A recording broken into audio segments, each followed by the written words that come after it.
Hello and welcome back to another episode of the Capes and Lunatics. I am Phil, and joining me tonight for our review of X-Men, the premiere of X-Men 97 Season 2, it is Justin the Owl. Woohoo! The child of the atom. Weapon Owl. That's right. Weapon Owl Omega. Bravo. Bravo. That's right. We're going to talk the first 3 episodes of Season 2 here, so if you haven't seen it, spoiler alert ahead. But spoilers ahead. It's been a week. Want to watch those first and then come back. It's been a week. Season 4 is out. I mean, episode 4 is out already. So right. All right. Yeah, so we're just going to talk about the debut tonight, though. Yes. Which, kind of, we got left hanging last season when, half the team got sent to the future, half got sent to the past. So. Which was a great classic X-Men cliffhanger in of itself. Oh yeah. I was like, oh man, that's perfect. Having the team all split up and flung into different realities. It's great. And then the only thing that was missing was somebody in space. We needed somebody out in space on a Shi'ar spacecraft somewhere. Yes. Oh, maybe we'll get there again. Who knows? Yeah, eventually. But isn't that where we pick up with Xavier in season 1? In season 1. That's true. That's true. Yeah. But well, this season the first episode was with the team in the future. So Cyclops gets to actually spend time with his son, before he becomes old and grizzled. Yeah. That was great. I really liked that they worked that bit of interaction in there. Yeah. I mean, I've always been intrigued by that relationship where it's like, he has to send his son into the future to save it, like the far future to save his life, and then once he finds out, oh yeah, he's been back. He came back before he even left, and but meanwhile, like physically, he's older than you at this, Right. It gets complicated. Yeah. You need to get some note cards to keep track of what's going on at this point. Yeah, I think when Cable first debuted in the comics, I don't think they had that in mind, but at some point they were just like, okay, we're gonna make him the son, and yeah. When you talked with Fabian, did he mention anything about that, about their original plan for the character, or did they even have that at that point? Have they even worked out that detail? I can't remember what he said about I don't think, because remember when we did Extinction Agenda, it's like, Cable kind of like got his like cybernetic arm damaged. Oh yes, it wasn't like techno-organic virus or whatever. Just like, okay, we didn't know at that point. Oh, speaking of Cable, I forgot to mention in our last episode. Remember, we're talking about Fantasy X drafts. Oh, 2 episodes. Yes. And I had mentioned about how there were some notable characters I'd left out intentionally from the X teams. Cyclops was one of them, and Jean Grey was another, Wolverine was another, but Cable was another. And I forgot to mention what my plan was for him, and you love this. So I had my idea for Cable is that him and Domino are going on a cross-time caper searching for Nate Gray, who has been possessed by the adversary. Ooh! From The Fall of the Mutants. Oh, just when I think the soup is good, you keep throwing more ingredients in. Yes.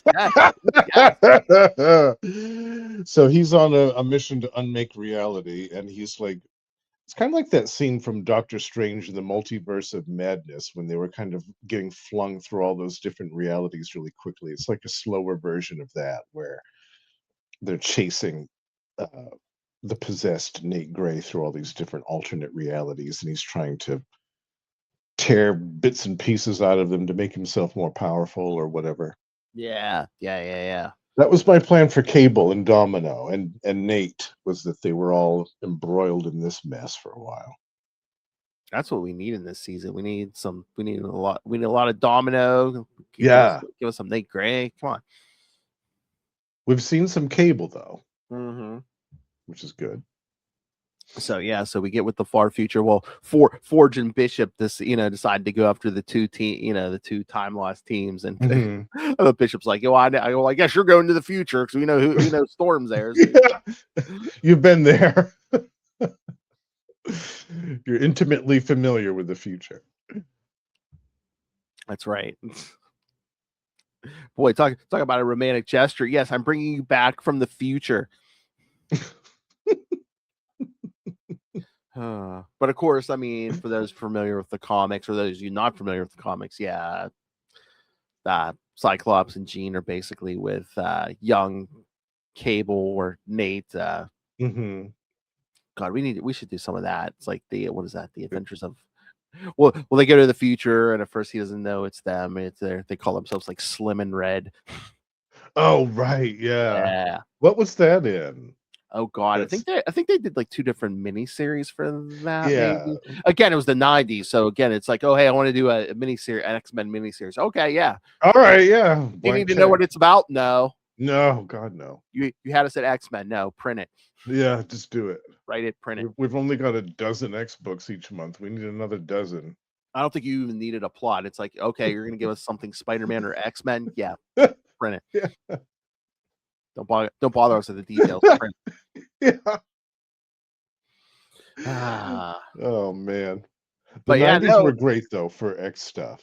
Oh like, that was like, I don't know. I have such a love-hate relationship with the 90s for comic books, but when it comes to the X stuff, like for the first, I don't know, for the first half of the 90s, let's say, up till 95 or 96, when Heroes Reborn started and all that mess, and Onslaught and all that stuff. Yeah.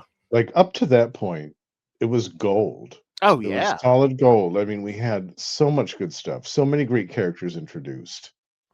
God, Age of Apocalypse. It's like, of course it's an event, but it's like it was done pretty good.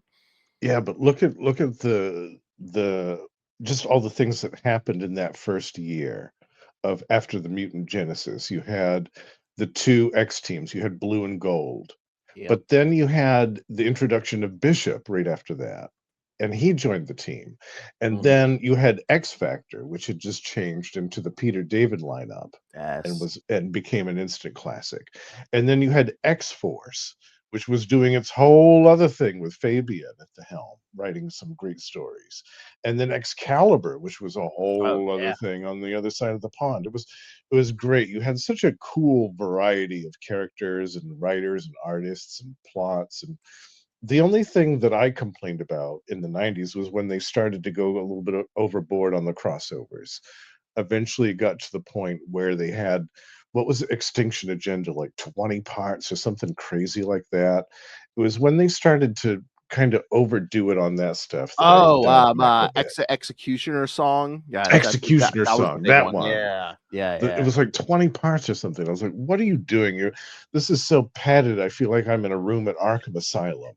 Well, because it had to go through everyone's books, every X-Men book, X Factor, X Force. Yeah, but I didn't care for it. They could have definitely slimmed that down. But overall, I loved it. I felt like that was a great time for X books. I know you feel the same. Yeah, and I know. I feel like at some point that will get beyond this animated series. It will get the acclaim that it deserves. Yeah, it'll get held up there along with the Claremont and Byrne stuff eventually. Oh yeah. I'm still trying to hunt up like a copy of the first volume of X-Men Elsewhere by John Byrne. That effort Oh sold yeah. out. Yeah. Wow, did that sell out already? Oh yeah. I think it sold out before it even hit the No kidding. just the Wow. pre-orders. Yeah. Good. I That thought means I saw there's still a something. demand. Yeah, it's supposed to be like 3 parts. Yeah, I think I saw, was it Barnes and Noble? Somebody's supposedly is like, oh yeah, sometime in August we'll have it. Or it's like, okay. Oh wow. They don't have a definitive date. I think it was like sometime in the middle of August or something, maybe. Hmm. But Okay. I think I saw a panel of it or a page of it online, and it's like it's Wolverine smacking Storm on the ass, and everyone's like, Oh no. and everyone's just like, well, that's when lightning hit his hand. No, I saw something. I guess someone was saying, I don't know if it's part of that whole thing, because again, it's the whole Claremont and Byrne timeline where it's like, what if Jean had not died after Dark Phoenix? And Oh, right. Yeah, yeah. I guess so. One of the things it said is like, I guess Dark Phoenix messes up Wolverine so much he loses a lot of his like more recent memories. So he's like more like he was when he first joined the X-Men. Okay. Yeah, like he lost Like a little amnesia trip. yeah, almost like he loses all his memories of them or something. So it's he's all basically back at day one. Yeah. See, they could have had any number of those telepaths do that to him, but it makes Yeah. sense that Jean did it. And again, I mean, at that point in time, it's like, yeah, I mean, that psyche of his is probably damaged Oh, as it totally. is. Yeah, yeah. His mind. That mind was ripe Yes. for plundering at that point. Yes. So yeah, I mean, this whole time travel thing in X-Men 97, it's like they went to 2 different points in apocalypses. Again, in the far future, what is it, like 2,000 years in the future? Yeah, this is when like the apocalypse is about it's a very dark time. Apocalypse trying to Yes. take it all over, and the Ascani or they believe Nate to be their like the big savior who's going to take down Apocalypse. Yeah, now have we found out who Mother Ascani is yet? I think they said in the comics. I think it's Rachel. That's what I thought. That's what I was like. Are they going to like That's what switch I it up thought. for the animated spoilers? Are they going to do that? I thought, for the animated series, are they going to make it Jean or something? But yeah, I'm pretty sure as far as for in the Yeah, comics, it's Rachel. So in the comics, yeah, but I wonder for the animated show how they're gonna switch that up. yeah, because Or are they gonna keep it? Are they gonna have it be Rachel and throw a little curveball into the plot? That would be cool.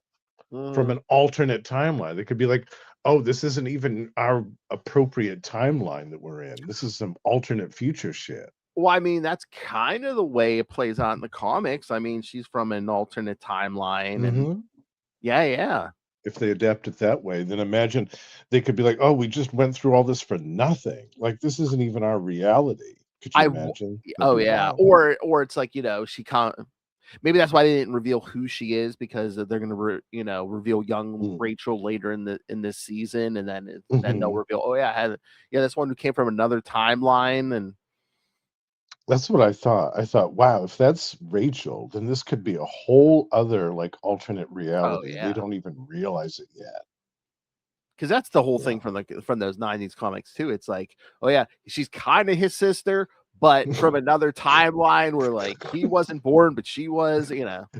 Again, you need to get your note cards out.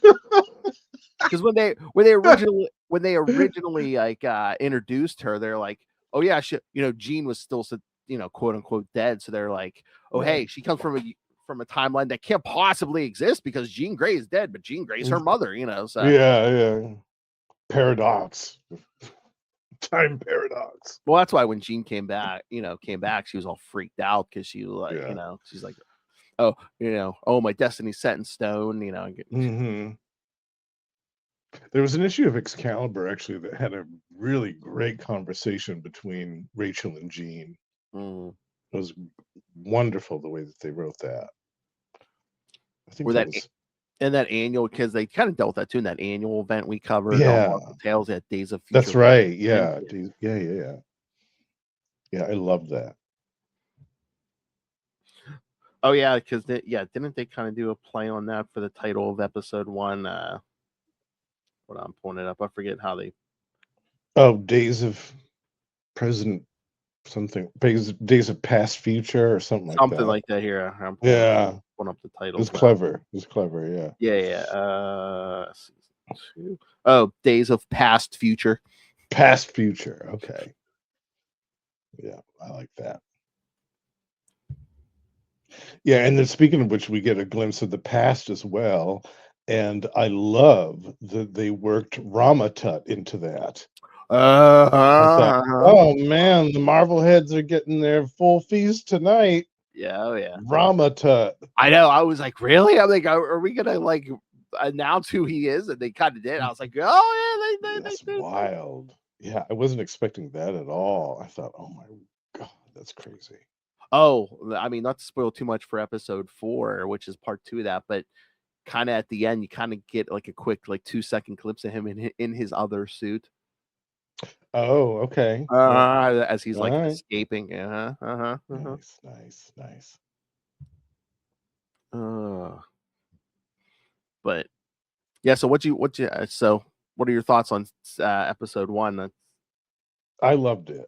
Oh yeah. Yeah, just all the stuff with the two different, like the past version of Apocalypse and the future version, how they were so drastically different. And I had forgotten too about some of his wild horsemen.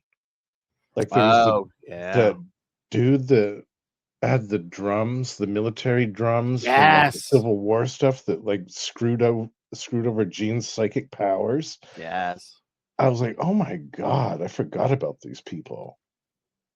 So that was cool to see them in this Yes. setting. That was really cool, I and, was yeah, I was kind of waiting for Apocalypse to like try to grab like people from like oh well, for I get at least from this episode, from the first one, from one of the X-Men or something to make like a new mm, horseman or something. yeah, like he did, with Wolverine and Mhm. yeah, yeah, yeah, yeah. I mean, well, again, because he's bone clawing it right now, right? Because that's how he in the comics, that's how he got his adamantium Y back yeah, yeah, I've when the Apocalypse grabbed him as a horseman. right, right, right, and First thing he did he is like he's like, "Yeah, I'm giving you adamantium back." didn't he get a hand chopped off too? That was Age of Apocalypse, I think, Age of okay, yeah, because I'm he had glad like you that said that. adamantium stump That's on, right. yeah. That's right. Oh, the 90s, freaking 90s That was comic. still 90s too, wasn't it? He I just think, oh yeah, that was like, God, was it oh 93, 94? Yeah. my god. Oh, that adamantium stump. I So remember funny. they tried to like fool everyone. They're like, "Oh yeah, it's like we're killing off Xavier and we're doing something called the Age of Apocalypse." But meanwhile, they're not telling you it's like time travel. Yeah. We're killing off so and so. Oh, really? Again? It's you're not after Okay. Superman. You're not fooling me. Yeah. We don't yeah, these jets don't mean anything anymore. Fool me 20 times. Shame on me. Exactly. The only time we know it's permanent is with Uncle Ben. That's the only time it's ever been permanent. I know. Waiting for the That's blasphemous day. They try to pull that back too. I know. I'm surprised they haven't, to be honest with you. Oh, They've done just about everything else but God, that. I think there's. I know. I mean, Bucky's back. Yeah. Oh, here I wanted to show you this. It's the cover for when Wolverine got his adamantium back. It's there's some Oh, foil or yeah, there's some foil on it. oh, right. Yeah. I Was it think it's towards the end of the 90s, but yeah, it's got some foil on it. Oh, hold must on. have been one of the last foil enhanced covers Uh, they did before they were like, oh, this is losing us too much money. We better stop doing this. ah! Nobody's buying this foil embossed stuff anymore. We need to stop doing it. Oh, yes, I remember that. Yeah. Yeah, look at him claw those foil Oh, that's claws. Yeah. right. That was Larry Hama that wrote that, right? I Oh think, God. I don't know. Was he? if I I remember right. can't remember if he was still on there. He might have been. Wow. Yeah, I haven't seen that cover in a long time. Good stuff, though. I'm so. That was a good era for I Wolverine. know. I'm surprised they That was issue 145. I'm surprised they didn't drag that out to 150. Yeah. That one probably had a foil cover too. They had to do both. I can't remember, but yeah, I was just like, whoa, yeah. I was amazed that they only gave the Silver Surfer 2 foil covers in the whole duration. Issue 50 and I think 75 or something like that. No foil for 100? I don't remember unless I missed that one. Maybe they did, but Can't remember. I only remember those other 2. I thought that's a wasted opportunity. There should be silver foil all over the place. That's the golden age. The Silver Surfer got over 100 issues in the 90s. So. Yeah. And Ron Lim drew most of it. Oh yeah. That's so good. All right. I know you want to talk episode 2 of this season. Absolutely. For multiple reasons.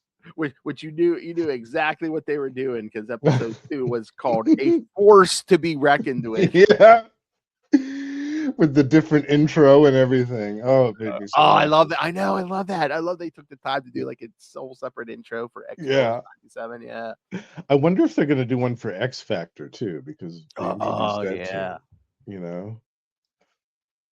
Yeah, those 2 things made me so happy. We got X Factor in this anime in the 90s version that I mentioned, the Peter David lineup.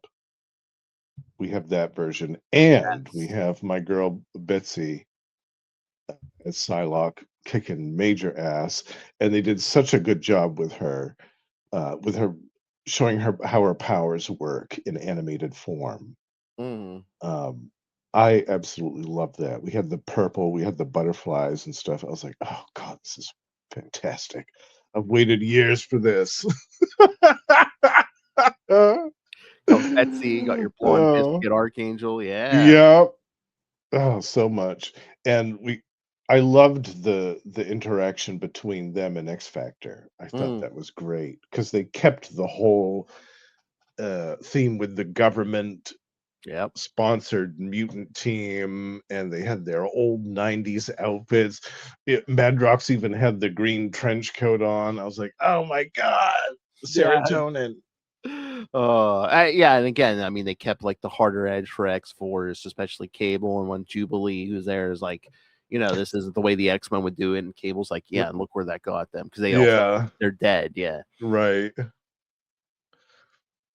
Yeah, oh my god, they should do an homage. They should show when they come back from either the past or the future. They should show they like land in Australia or something. I bet they will. I wouldn't be surprised if that was the end of this season. Like they end up, yeah.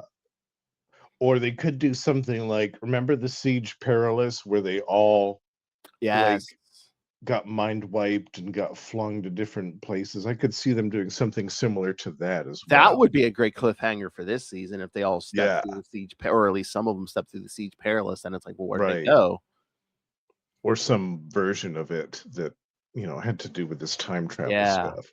Or even just do like a quick flash at the end of the episode to show, oh look, it just show the like the different places and settings they're in, and it's just like, gotta wait.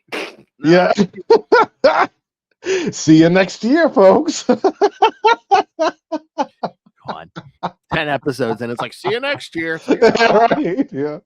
That's kind of why I was bummed when they put 3 out all at once. I was like, there's only 10 episodes, man. Let us savor this for a little bit. Exactly. Oh crap, it's not even 10. If this list is right, it's 9.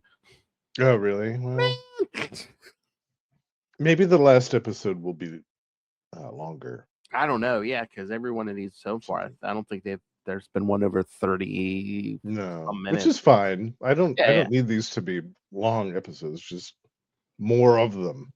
Oh my god, I swear I know. I swear this thing must be popular, because I swear I get an ad every 10 minutes on a freaking 20 or 30 some minute episode. I'm like, oh, do you? Yeah. Like a 2-minute ad break every like 10 minutes. Like, come on. Yeah, they're really blasting the ads. I mean, I kind of get it, but it's also like, okay, I'm paying for this service, and you're still hitting me with ads, like, Yeah, exactly. Yeah, that doesn't seem right. I thought Jubilee was an interesting choice. I mean, I loved what they did with her in this episode. She got to kick some major ass, which I Oh was yeah, happy about. Jubilee was on fire in this. It was great.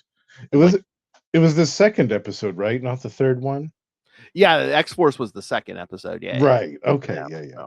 So, So I was really surprised by that, Phil, to be honest with you. I thought, yeah, they're not going to put a spotlight on Jubilee, are they? Oh, they are. All right. I yeah, love it. yeah, kind of like the voice of reason. Yeah. You know that. And she's the youngest one. So there's Mm. that interesting angle on it there. She's looking at it from the perspective of being the youngest member of the team, and this grizzled, jaded old warrior from the future is barking out orders at her.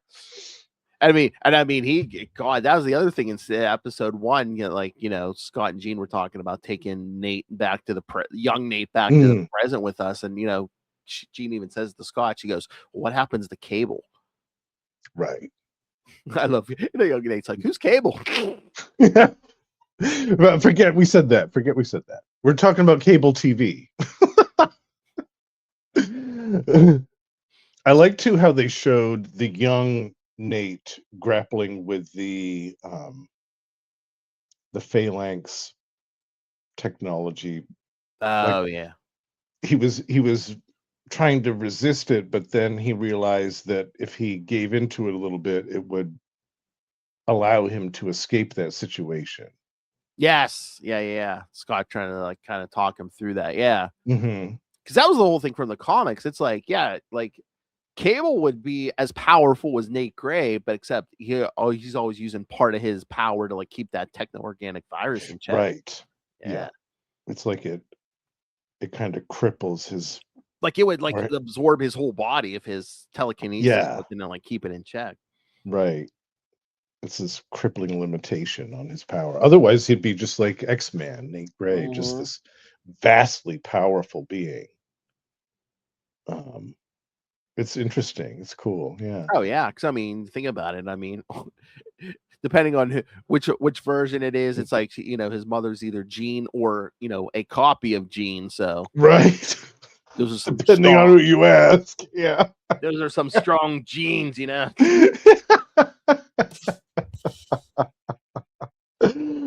Well done there. Well done.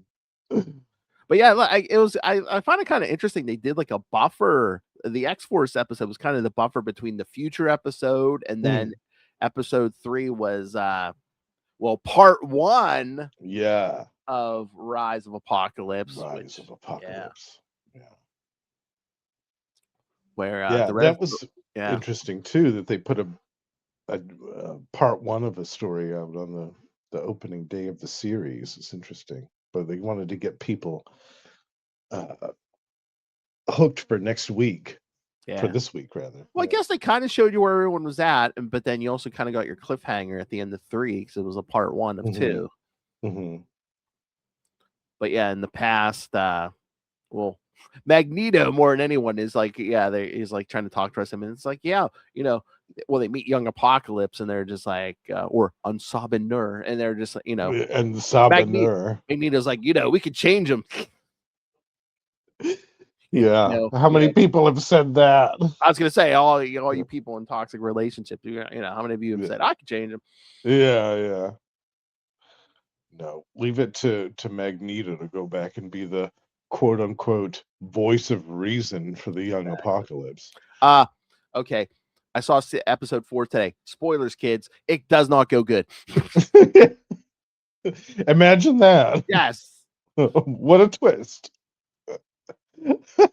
When you F with time, it Fs you back.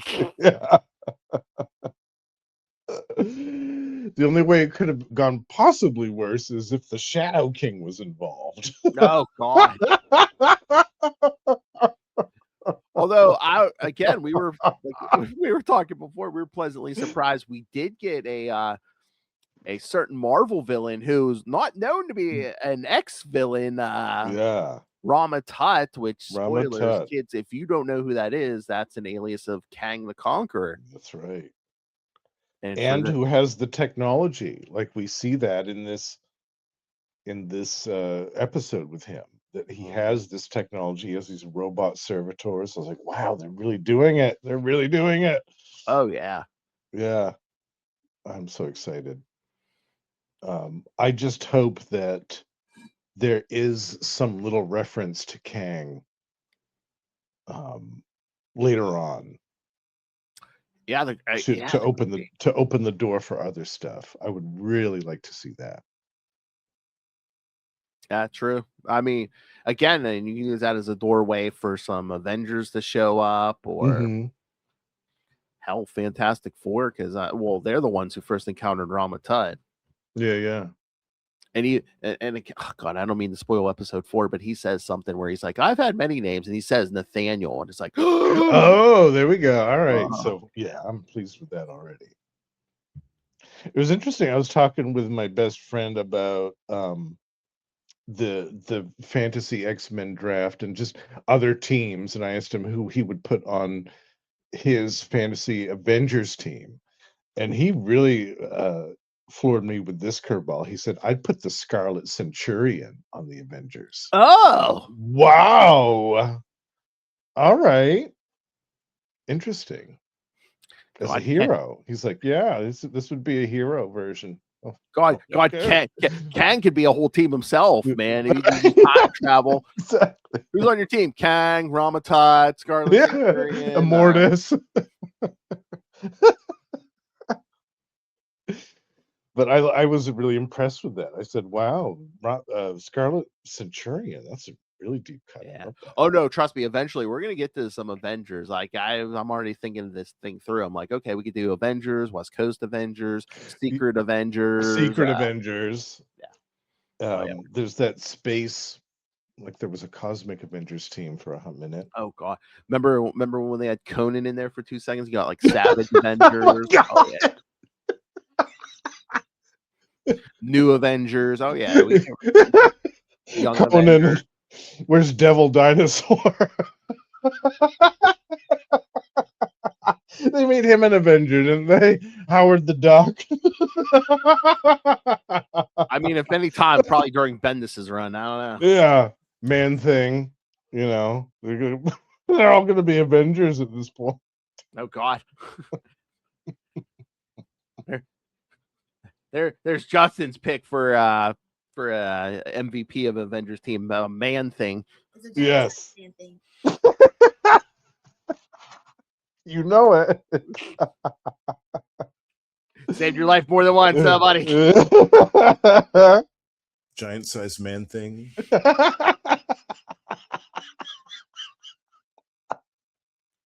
Just don't be too mossy. Anyway. But yeah, I mean, what did you think of 3? Like, again, you haven't seen 4 yet, so you were. Yeah, I haven't seen it, but this was it definitely got me interested for the second part of the story, and I love the animation too. It's almost like I don't know, because I don't remember the first season of this I watched so long ago. I don't really remember the animation style, but it's almost like they put extra effort into some of the animation this season around. Maybe, yeah, because season 1 was pretty good, and it was good, but like that whole sequence with Storm doing the solar wind thing and like all that was like, it felt like it was on a whole other level. I was like, man, they must have put some extra money into their animation budget or something. Yeah, maybe they're just like, yeah, this is big, this this is drawing a crowd. Yeah, we need to cook this. So I think that it looks even better this season than it did the first, which is, I thought it looked great the first season as well, but yeah, it looks even better now. Yeah, maybe they went to that animation team and be like, you know what? Yeah, it's big. What do you need? You know, whatever you did. What did you not have in the first season? You know, yeah, everybody gets a raise. Everybody gets a bonus. I mean, I hope so. They earned it. Absolutely. All those people should be getting a raise. Yeah, I love the animation in this. It looks so good. And the fight sequences, like I mentioned when they were fighting the horsemen, Oh yeah. all those fights, like everything looked great. It just looked like next level animation stuff. And usually when I think of comic book animation stuff, I always favor DC over Marvel, Mm. because of the Batman, Oh Superman, and yeah. Justice League. But Marvel, they're starting to carve out their own little niche with this and with uh, the Spider Verse stuff. So I'm pleased to see that evolution happening. What I would really like to see is an animated Guardians of the Galaxy with the crew that they left the team off with at the end of the last movie. Oh, there you go. Adam Warlock, Rocket, Mm. Groot, Phyla-Vell, Cosmo the space dog, and I forget who else it was, Oh, but I mean, you really want to do a deep dive. I'd love to see like this animation style, that 30th century Guardians of the Galaxy team. oh yeah, totally, But no, absolutely. I mean, I agree with you 100%, 1,000% on this animation style because I was watching it today. I'm thinking, you know what? I would love for them to do, more shows from the Marvel universe. You want to give Hmm. me an Avengers series with this animation team? Yeah, let's do Yes, it. absolutely, absolutely. The Hulk Oh God, deserves yeah. a good animation series like this. Fantastic Four. Mm. Hmm. Do some deep dives into some of the like corners of the Marvel universe. That Yeah, yeah. the Mole Man, and all of his monsters. We could see those in The Negative animated Zone, glory. The Negative Zone. Annihilus, yes. Yeah. Although I have a feeling they're saving Annihilus for some live action scheme. Oh. I think that they're going to eventually try to work their way up to doing the Annihilation stuff from the comics Oh, maybe. with some of that. So I have a feeling they're going to eventually try to do that, but we'll see. But yeah, Um, I forget I was watching it today, episode 4, and it reminded me of someone's style. Like I looked at Nightcrawler and I was like, I don't know if it was like it reminded me of like Ed McGuinness's style or something. oh yeah, Like his yeah. Nightcrawler. I was like, okay. Mhm. I mean, that's not bad, but Yeah, and like some of the other sequences in the other episodes, I was like, oh, that looks kind of like Salvador LaRocca or Carlos Pacheco. Like there's some little yes. influences here and there. It's like these are definite comic book fans that did this animation because it Oh yeah, looks like them. definitely. You could tell these people, even season Yeah, 1 and they've done their homework yeah, or they know the source material. Yeah. absolutely.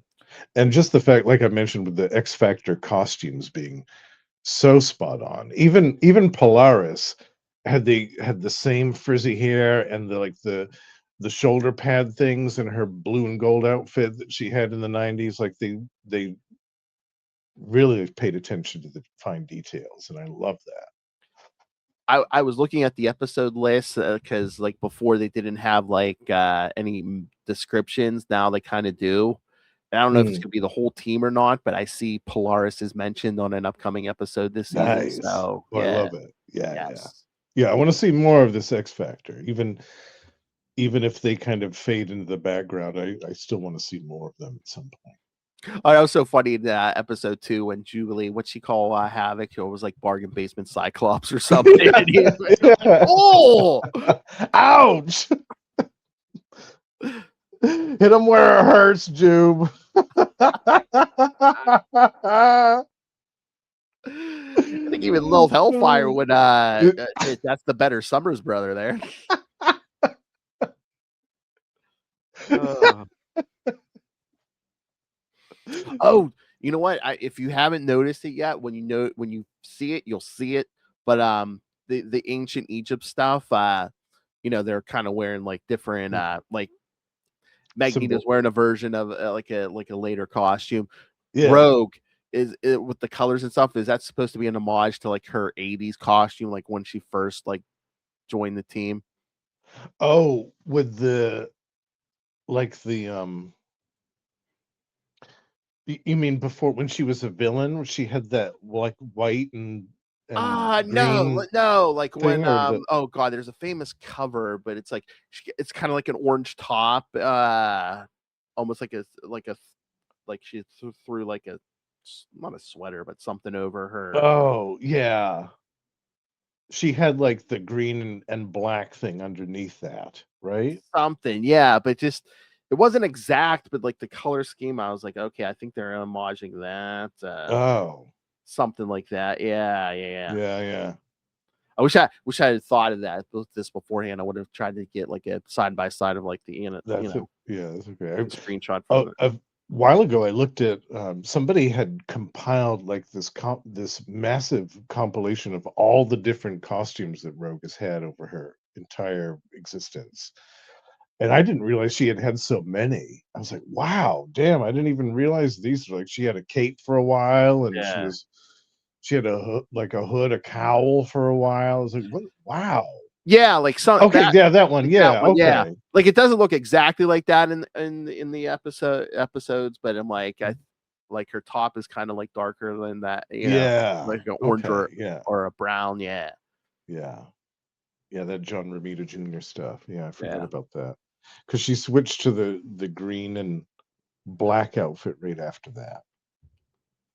Yeah, And yeah, yeah. remember she had like this like spiked belt and like a ripped up like her vest was all ripped up. It was Yes. like a punk Yeah. outfit and her hair was all spiked. It was like on the other side of issue 200. Yeah, yeah, yeah. I wonder if they did kind of did something like that because remember we just did our new Secret Wars 2 episode and like Mm-hmm. in issue 202 she kind of gets her costume ripped up. I'm trying to remember if that's Yes. part of the reason she switches up suits. Yeah. Maybe, yeah. Yeah. Hmm. Yeah, because I think it's around the time, isn't it? Like when Dazzler starts showing up and Yes. yeah. Long shot. Yeah. Because there's that Totally one long cover. shot. God, what is that? Is it somewhere between 210 and 220? There's like a cover with her and Betsy and Dazzler. Is Longshot on the Yes. cover? Yeah, yeah, yeah. Yes. That's a good one. Yeah. Yeah, we'll have to cover that on the show at some point. Oh yeah, Sometime, yeah. I mean, I yes. want to get Yeah. to some of that and God, Mutant Massacre, maybe that Australia stuff. I would definitely want to hit that. Oh, yeah. All that Mark Silvestri and Jim Lee stuff. Yeah, definitely. The Brood. Yeah, I love that one. Well, I know we were talking about maybe doing Inferno for around how for Oh, yeah. I wonder if Lilith will join us for that one. oh, I'm pretty sure she would. Yeah. Yeah, Inferno. Okay, yeah, I was right. Uncanny X-Men 218. Yeah. I just looked it up on 218. the app. Yeah, that one. Yes. Oh, I Yeah. love that. Yep. Good times. That Those are good times in Arthur X-Men. Adams. Yeah. Arthur Adams, one of my all-time favorites. So cool. Yeah, I can't say enough good things about X-Men Yeah. 97 season 2. It's off to a great start. Mm-hmm. I'm really excited about what's happening, and I have no doubt that we're going to get more of it. It's just been so well received, and it's doing so well that I'm certain we're going to get more. I just hope that they don't, because they did something like that with What If. They're like, oh, well, this third season is going to be the last for What If. I'm like, what? Why? Yeah. What are you talking about? Like, this is, if anything can continue on indefinitely, it's this. What do you Yeah. mean this is going to be the third and final season? That's stupid. The only weakness of What If for me is like it only pertains to stuff in the MCU. Yes. Like it doesn't deal with the comic Right. stuff. Yeah. And they tried to tie it all into one big overarching story, which I feel like they never should have done. They should have had that be totally anthology. You don't have to follow one episode to know what's going on in the next. You don't have to watch the whole thing. You can And I don't know. piecemeal it. Yeah, and I don't know if that was always the plan, but it's like eventually just became Captain Carter's show, which Yeah. fine, great character, but it's like I don't know if that was always the plan or if they're like, oh hey, Captain Carter's popular, let's like make the Yeah. make show all about her, which that's the strength of What If. For it's like you Right. follow somebody for a story or two, then you jump to something else, then you jump to something else. Exactly. And if you're going to make the show about anybody, make it about that original character that they introduced. I can't remember what her name was. Yeah. But have her spin off into her own show if you're going to do anything Yeah. like that. Have her get her own thing. We can explore more about her unique powers and all this stuff. But yeah, I just felt they limited themselves just with the MCU because it's like you only have a certain amount of movies. I mean, again, a lot of movies, but yeah, Yeah. And again, you got to either hope that the MCU actors will want to do the voiceovers, or they're going to have to get some really talented voice actors who they can get to sound like Chris Hemsworth or Chris Evans or Robert Downey Jr. Robert Downey Jr. Because Chris Hemsworth, I think, came back and did it, but yeah, he did. You ain't getting Robert Downey Jr. for under like 10 million. Scarlett Johansson or which I think Jeremy Renner did some voices, but there's a lot of those actors aren't going to, or their schedules aren't going to permit for them to go into a recording booth for a whole day. Yeah, and I think too, it's like who they got the wrangle in their contracts, where it's like they're getting that in Jeremy Renner's contract, but the lawyers ain't letting Robert Downey Jr. put that in his contract. Not without substantial. Yeah. Like the last animated thing you did was a Scanner Darkly, and I'm sure you want to forget that. So let's not even. Okay, you got him for live action for this many million. Oh, you want animated? Oh, that's gonna cost double. You. That's gonna double his cost. Yeah. Yeah, Disney doesn't have. They got money, but they haven't got that much money. I wonder how much they paid him to come back for Doomsday and stuff. Oh God, I don't even want to know. Because he just the fact that he demanded his own private jet to fly him back and forth between studio shit. I was like, yikes! No, thank you. This is gross. Yeah. I mean, that doesn't bother me too much. I mean, if it was like, demanding this of, people, I'd be like, okay, that's kind of douchey. But it's like, you're sticking it to a big corporation. Good for you, buddy. Yeah, well, yeah, I get it. I mean, yeah, they're probably not where they were 10 years ago. But I'm like, yeah, Disney's got the money. Come on. Yeah, they got plenty of money. Yeah. Plus, I always wonder, it's like, did he want to leave at the end of Endgame, or were they just like, oh no, he cost too much, so we're just gonna like kill him off or something? Yeah. Which in that case, then they come crawling back after how many years, and it's just like, oh, okay, you need me, huh? Yeah. Oh, and your blonde biscuit's coming back too. Well, no, he should be a blonde biscuit in the movie, Chris Evans. I hope so. And for the love of God, they better not put that damn mustache on him. I can't remember what that. Oh, it's the Gray Man, I think was the name of that Netflix movie. They put this awful looking mustache on Chris Evans. I was like, how are you going to ruin that gorgeous face with that awful mustache? This is a crime. Somebody needs to pay for it. So I think some filmmakers are like, oh yeah, this person's too damn pretty. We need to like, sorry, a curve. How can we make this gorgeous man look less attractive? Oh yeah, well, let's put this shitty looking mustache on him. That'll work.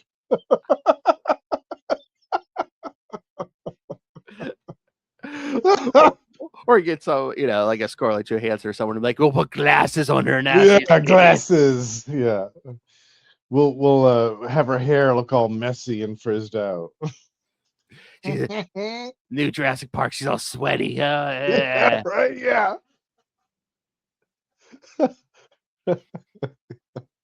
Jeez. Oh. Well, nine episodes, and are we going to get? I wonder if we're going to get an announcement about a season 3, because I feel like we did get an announcement about season 2 pretty quickly. Oh yeah, I think you would think, because yeah, I'm sure they're going to leave it off on a cliffhanger of some sort. But I mean, right now, I think that's the biggest thing Disney Plus has is this series and like Daredevil Born Again. Right. At least Marvel wise. And some of this, Marvel wise, yeah. Right. And some of the Star Wars stuff is doing well. Still. Yeah. Yeah, the Marvel stuff needs to Oh, never mind. step it up a little bit. Marvel Studios has officially renewed X-Men 97 for a third season, so Good. it's a done deal. I had a feeling it was going to. Yes, and it's slated to premiere next year. So perfect. Good. Yes. Oh God! Oh damn it! Now you know we're gonna get a cliffhanger. We are. Maybe it's going to be that thing I mentioned with the Siege Perilous or whatever. Yeah. Yeah. They end up in Australia. See, a fate worse than death. A fate worse than death. Australia. You see Gateway sitting up on the rock, spinning that thing around. What's our cliffhanger? Send them somewhere nasty like New Jersey. No. We need something worse. How about Australia? What the F? What the F? I love the Australia years, though. Oh, Those are some of my favorite. Yeah. Those are some of my favorite era. And we had a great team of X-Men back then, too. Mm-hmm. Yeah. Oh, man. Oh, yeah, because this is even saying it's, by the time we get season 3 next year, we might even be getting announcements about, like, live-action X-Men stuff, too. Ooh, all right. Because, I mean, I think that's kind of like that's part of what Doomsday and Secret Wars is going to do is kind of fold the X-Men stuff finally into like the proper MCU. So yeah, they've been waiting in eager anticipation for this moment for years, and maybe recast everyone but Hugh Jackman. Yeah, pretty much. Yeah. He's not 90 yet. Yeah, he still fits in that damn costume. Keep paying him that money. I don't think he minds doing it, except for the fact, just getting in shape just getting in that shape every time. Yeah. It's got to get old after a while. I mean, that's going to be hard, as a Hollywood actor. Where it's like, okay, we need you to put on all this muscle. Okay, now we need you to get rid of all this muscle and lose some weight. Then, lose some weight. Now put it back on. Just back and forth. Yeah. Yeah, it's bad for you. Just get built in muscles like Michael Keaton had. Yeah. I still think that's part of the reason that Christian Bale had his little tizzy a while back. Remember when he went nuts and like screamed at his mom and sister or whatever in his hotel room? Oh, okay. I mean, I'm not defending him or whatever, but I remember right around that time he was doing that. He would like put on a bunch of weight and then he'd lost a bunch of weight, and I was like, that's got to be doing something to his brain. Like, well, yeah, I mean, blood sugar kept like all the blood sugar stuff and like the metabolism, like. Because you're trying to build all this muscle, you're probably eating a bunch of calories, and it's like, oh no, we need you small. So then you like drop, fast and go from how many calories a day to like. It's not good for your body. I thought you were gonna say when he flipped out on set. Oh, good for you. That too. that too. Yeah. Oh, good for you. Walking through like la la la la la. No. The infamous rant heard around the world. Well, I mean, as bad as that was, at least there's no Mel Gibson. At least that's true. That's true. And Christian Bale's still working, so. Yes, I mean, I think I'd rather. If I had to have a rant on my tab, I think I'd rather have something like that. Where it's like, oh no, he's not like racist or anything or sexist. No, right. He's a dick to everybody. So treats everyone the same. He's a dick to everybody. So yeah, just don't walk into his shot and you'll be all right. I think I'd rather have everyone just look at me as a stuck-up douche, where it's like, oh yeah, he's like that to everybody. Yeah, no matter who you are. Yeah, don't worry about it. He's like that to everybody.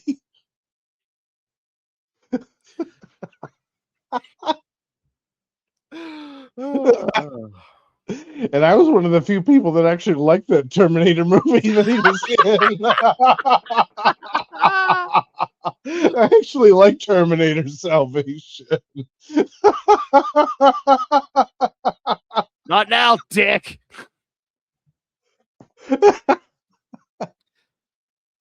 Oh. We should do another episode once the season is over. Yes.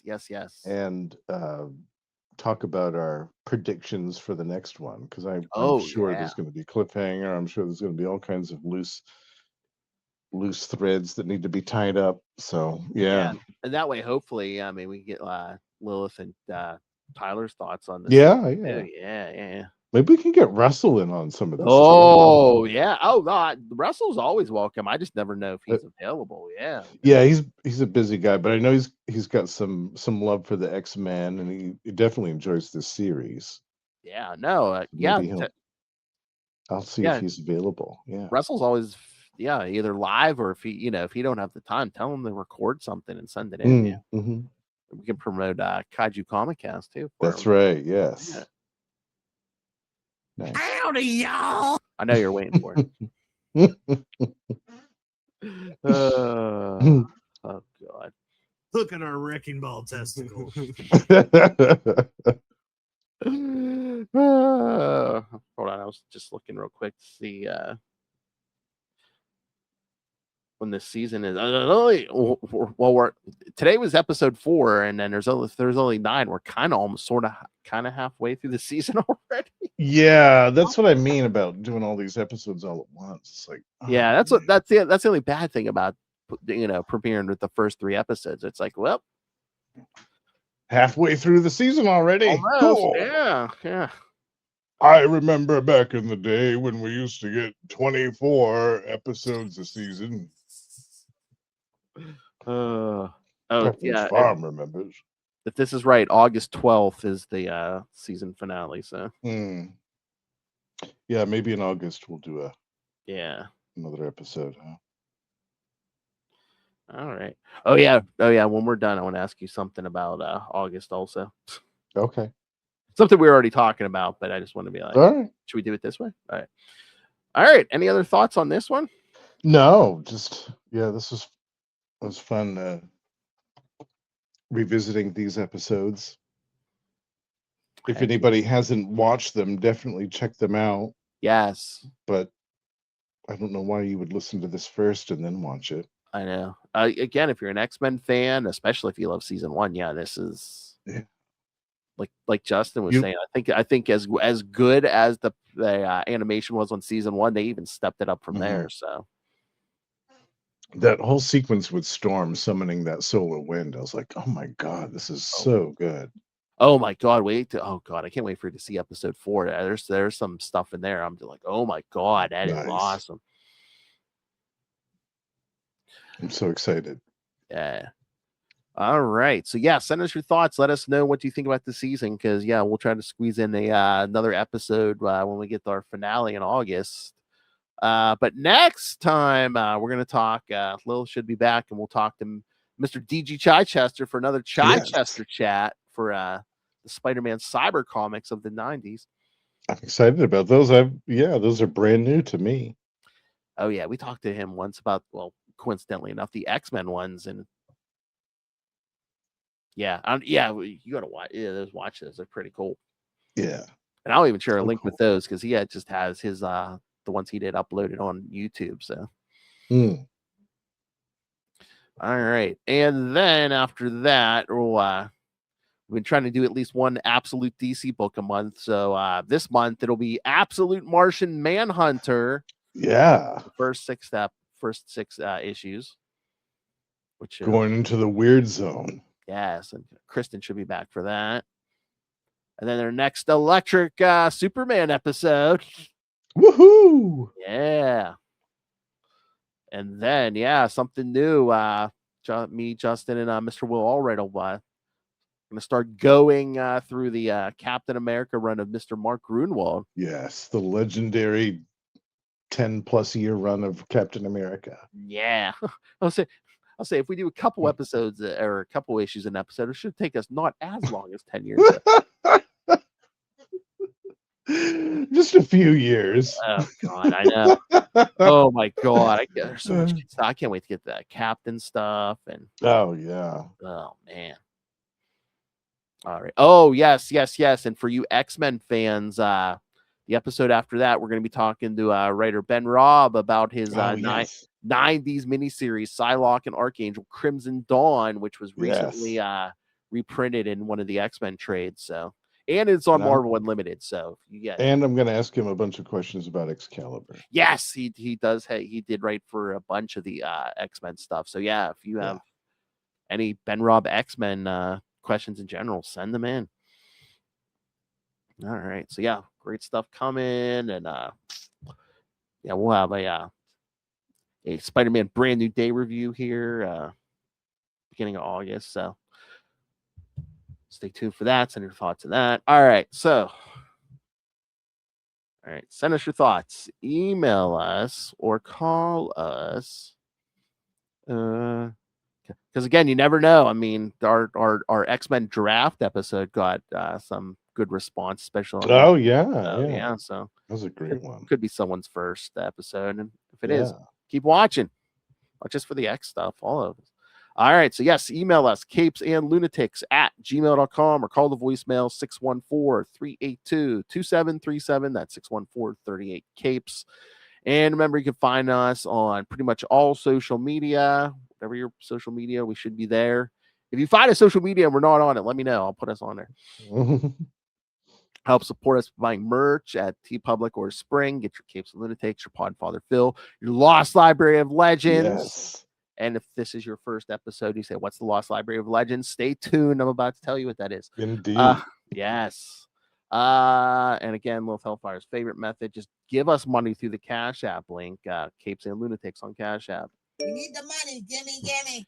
And again, if you want something for your money, yes, go subscribe to our Patreon. You get at least one exclusive uncensored episode every month. You get early access to these episodes. There are regular episodes. And of course, like I say, the only safe legal way to tell Lilith Hellfire what to do. Shut up, Phil. Because when you are a subscriber like Justin or our friend Ray, you get to suggest topics for us to talk about. So be in control somewhat. And go subscribe. Go now to patreon.com/CapesandLunatics.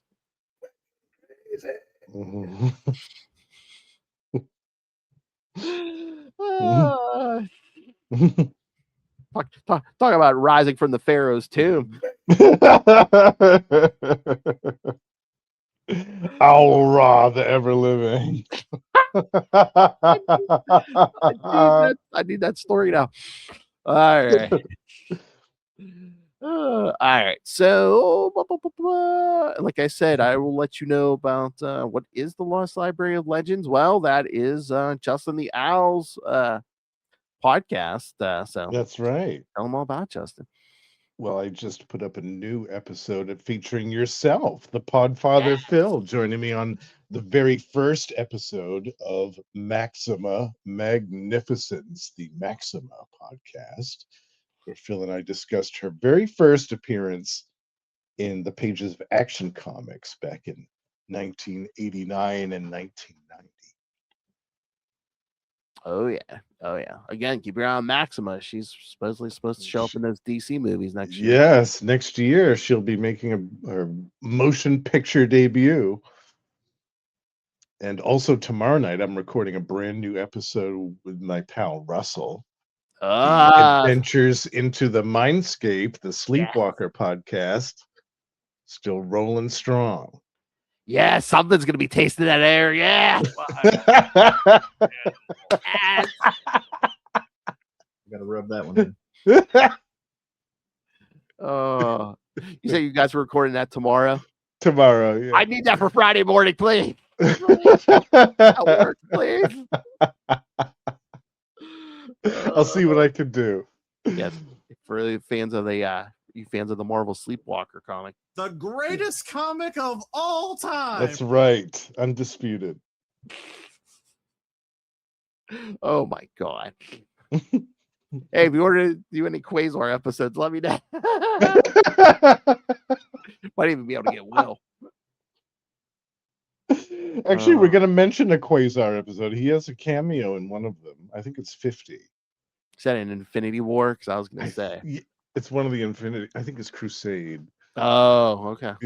Yeah, but Crusade? he's got a cameo in, I think, one of those Quasar issues. Oh, you know what? There was no Infinity Crusade for the Quasar series, so it's got to be Infinity War. Oh, okay. Yeah. Because I was gonna say, yeah, he does. He shows there up with everybody. briefly, like in the background in one page or something. Yeah. I can't remember. He goes when they all go to fight like Thanos Thanos and stuff. Yeah. Yeah.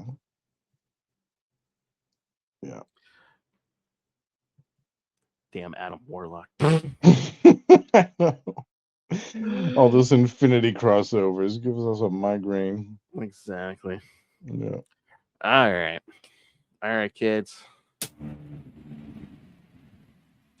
All right. Thank you for joining us for another episode. We have been your Capes. Help us on Lunatics.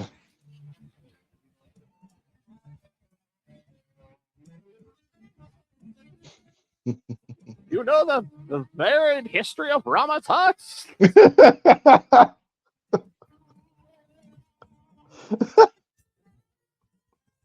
You remember? Remember when Dr. Doom sent the Fantastic Four back in time and the Ben Grimm became Blackbeard? I do. Pepperidge Farm remembers.